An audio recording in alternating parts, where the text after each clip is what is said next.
Hello again. Let's talk about the Constitution some more. Hopefully you've already watched the video, A Tale of Two Rebellions, about why we had to have a new Constitution because the Articles of Confederation weren't working. But what I want to talk about this time is how the Constitution came into being. We live in a time where politically compromise is an ugly, dirty word. Where if a person doesn't agree with you, you look at them oftentimes as an enemy. And you look almost like a scorched earth mentality. We call it a zero-sum game, where you have a winner and you have a loser, and you do whatever is necessary to be the winner. And there is no real value in compromising with your political opponents, and there's really, for that matter, there's no real value in talking and listening to people who disagree with you. Fortunately, in the 1780s, that was not the case. Because if that had been the case, we would have no constitution, and likely we would not have a country today. In those days, there were a lot of people, and the people came to Philadelphia to write their constitution. They came from with a lot of different ideas. Some were very pro-slavery, some were anti-slavery, some were wanting one body of government, and some wanted a little bit different. They had some ideas. They knew they wanted a republic, but they weren't real sure what that republic was going to look like.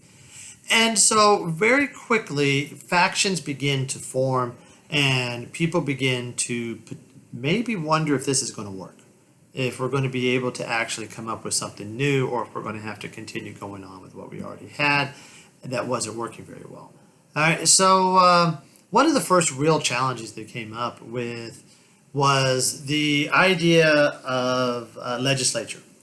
All right, there was the Virginia plan. The Virginia plan was that we were going to have one House of Representatives, and that representation within that House would be based on the population of the state. So large states like Virginia that had large populations would then have a tighter control, more control over the United States government, which, if you stop and think about it, kind of makes sense. They have more people and more stake in what's being said.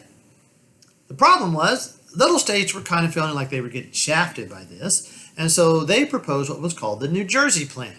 And the New Jersey plan was that no, we're going to do just like the Articles did, and we're going to have one House of Representatives, and every state, regardless of size, sends the same number of representatives. This keeps the large states from taking away power and opportunity from the small states, because the needs of Virginia are going to be very different than the needs of New Jersey.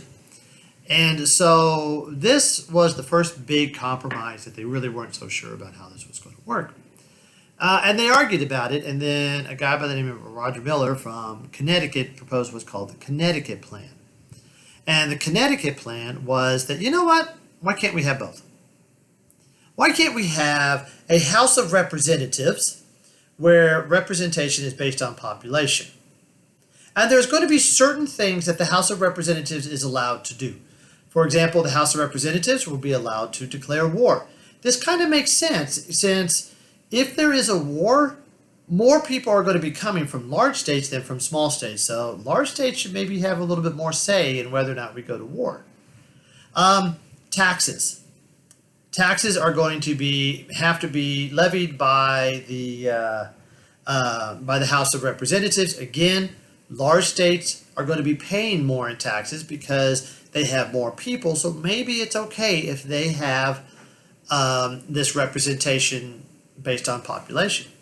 But to balance that out, we're going to have a second legislative body, equal in power and authority to the first, called the Senate. And the Senate, their job is they're going to have two representatives from every state. So that's the New Jersey Plan.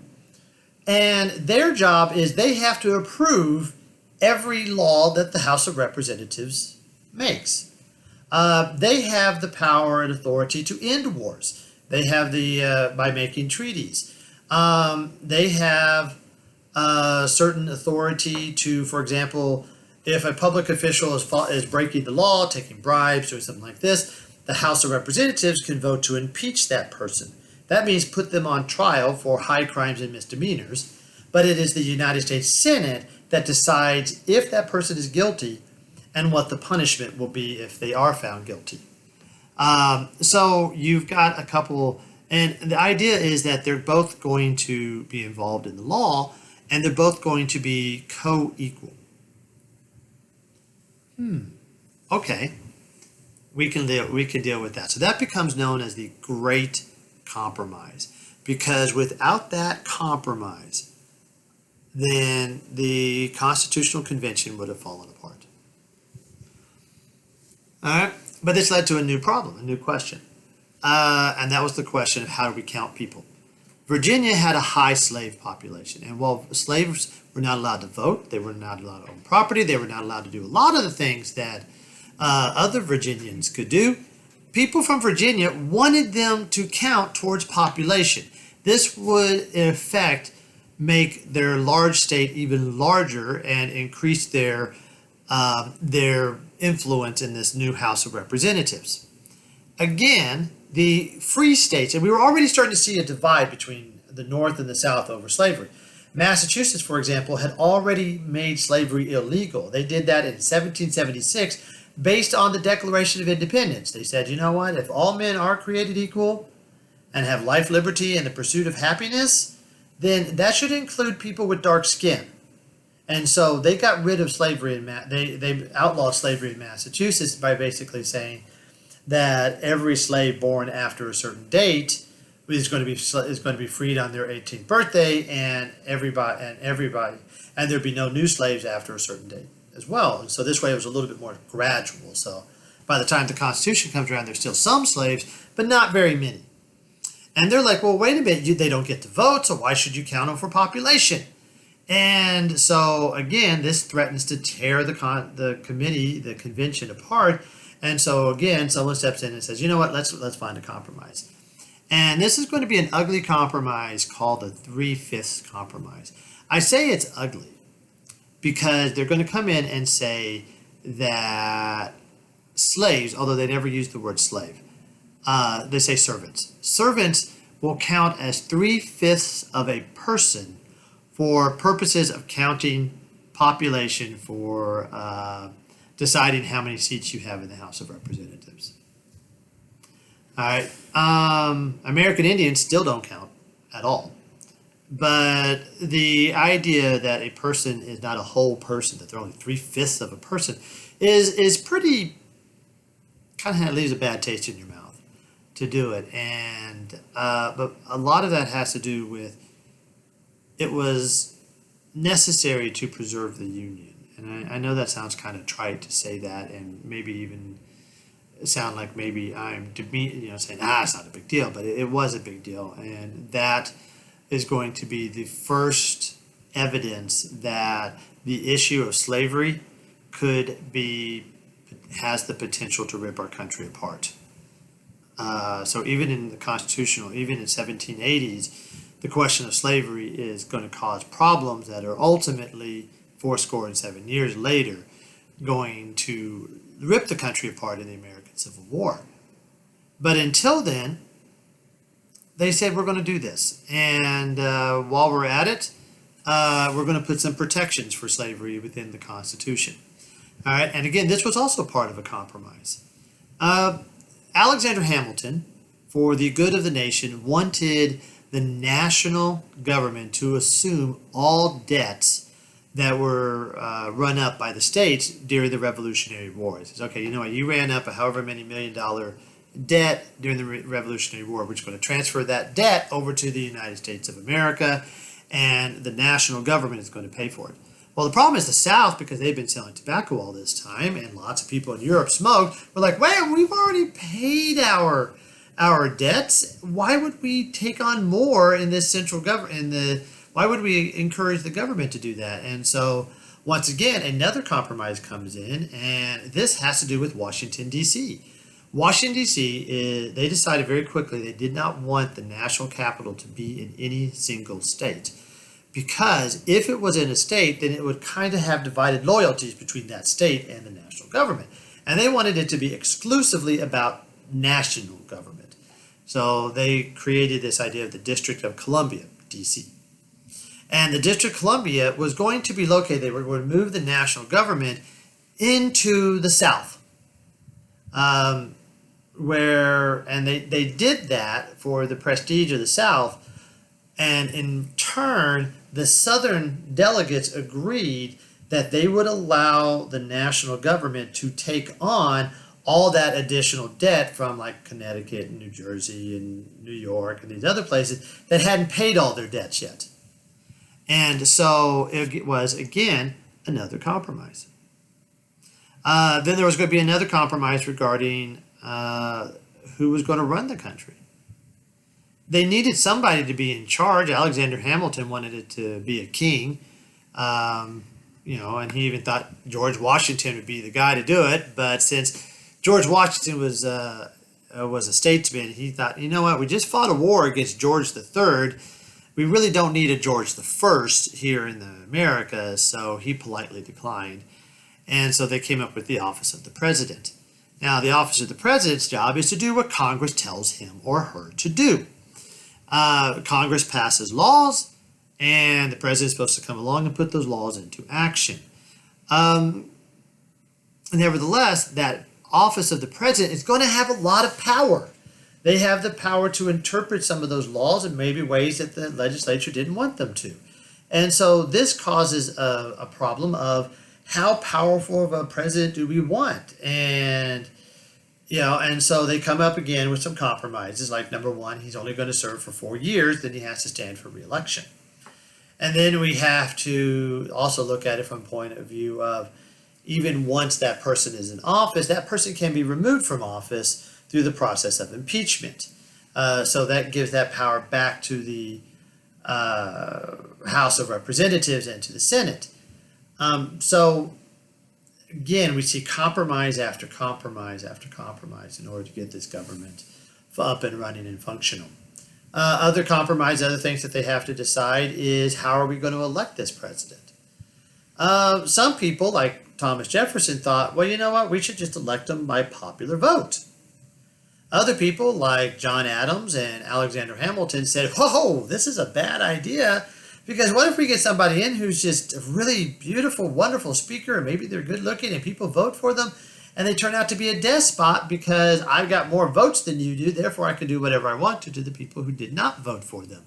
So they came up with the Electoral College. Electoral College is seen as a bulwark or a wall between a government that is run by only elites and a government where the masses can elect and overthrow people however they please. And so that Electoral College is kind of seen as the bridge between those two things and as a compromise between the two things.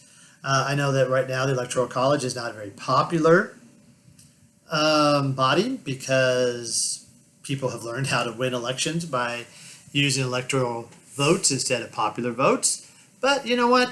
Abraham Lincoln never got the popular vote either. So more people voted against Abraham Lincoln than for him. So things like that happened. But he took the Electoral College vote, and that's what mattered. So yeah, you've got a lot of compromises that go into making this Constitution what it is. And what is it? Well, it is a product of its time and well thought out. There are some guiding underlying principles of the Constitution. For example, the idea of popular sovereignty. The first words of the Constitution are, we the people. It was, even though, and governments, kind of going back, harkening back to the Declaration of Independence, governments are instituted by men for the preservation of their rights. Other things that are going to be found in there is the idea of representative government. The truth is, I'm busy.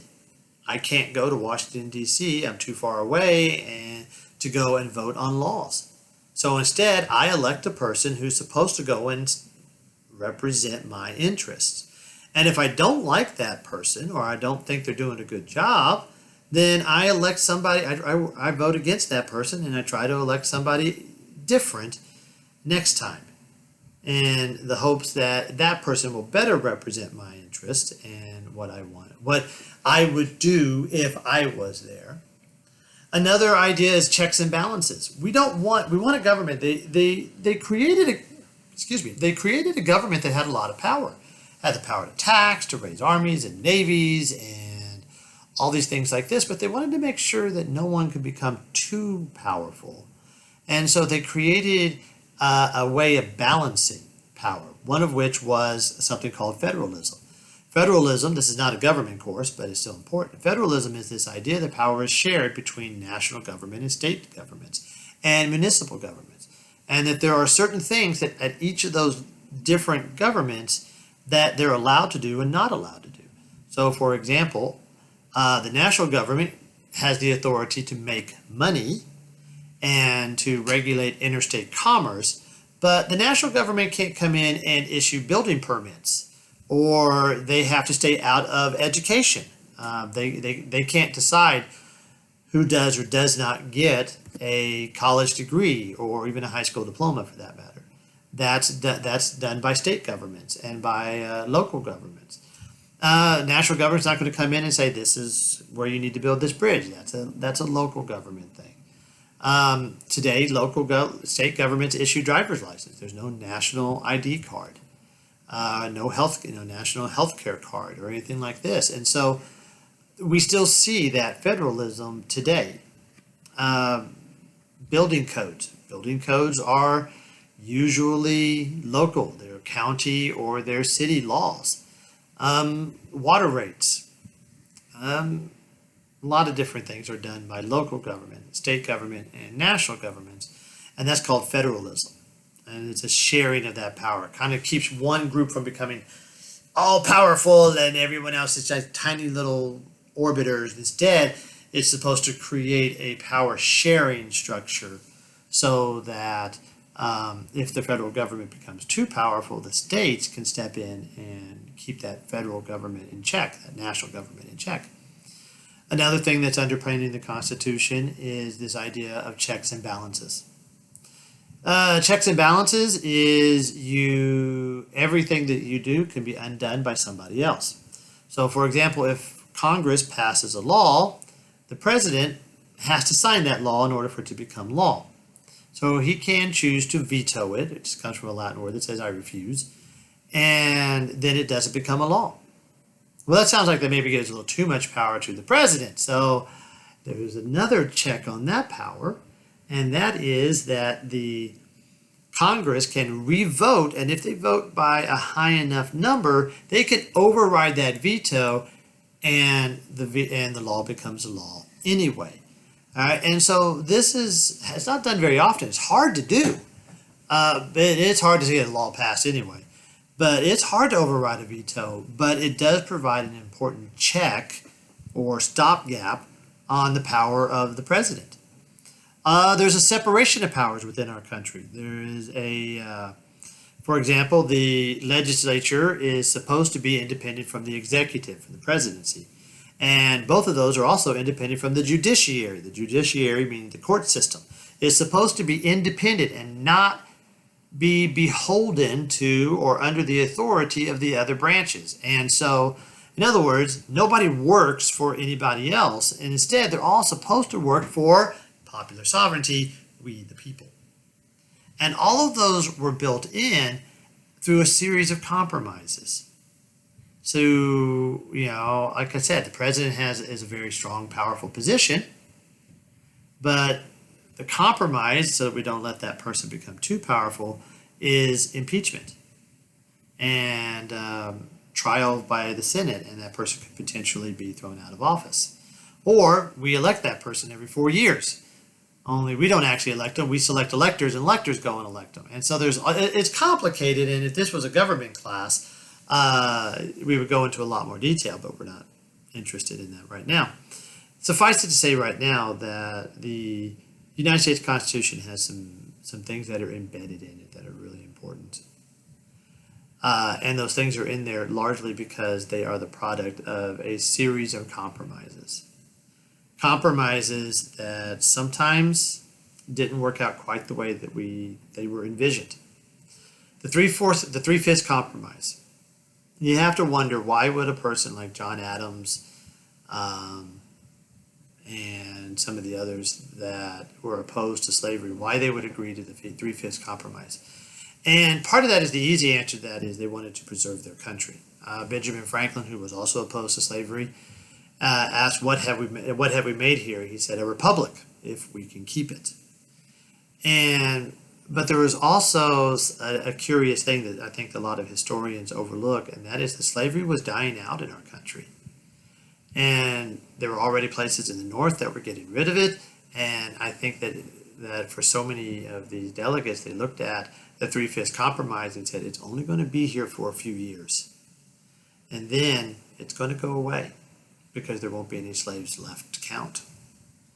And in fact, that was the case. There were fewer slaves in our country in 1780 than there were in 1770 or 1776. There had been a steady decline in slavery until 1800. In 1800, there's going to be a new invention called the cotton gin that's going to reverse that process. And all of a sudden, slavery becomes a growing industry again. And we'll talk about that in some other video. Until then, I'll talk to you later. I hope you have a great night, and I'll see you next time.